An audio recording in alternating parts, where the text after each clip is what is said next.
Welcome back to the second part of Python for Beginners series. In this video we are going to make a Hello World program. So let's get started by saving a file. I'm going to save this file on my desktop in my YouTube folder, and I'm going to say hello.py, and now we are going to say print hello world, and we are going to save it, and we are going to say Control B to run it, and it says hello world.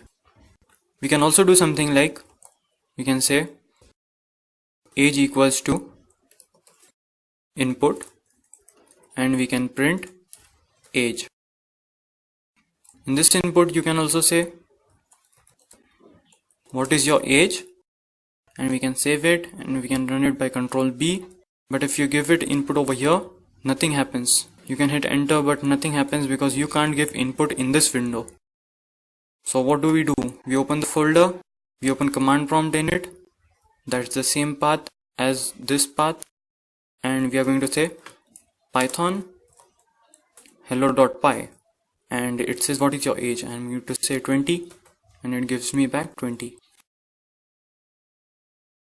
We can also do something like your age is, and you can use a plus sign over here. You can also use a comma, years. I'm going to save it and I'm going to run it, and I'm going to say 20, and it says your age is 20 years. If I remove this space over here and I save it and I run it, hit enter, it's combined. But over here we have no space. Still it has allocated a space over here. This is because we have used a comma over here.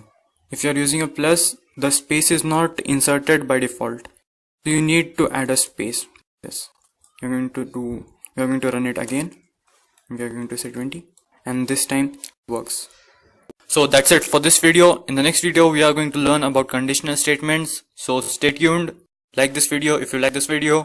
Subscribe, and I'll see you in the next one.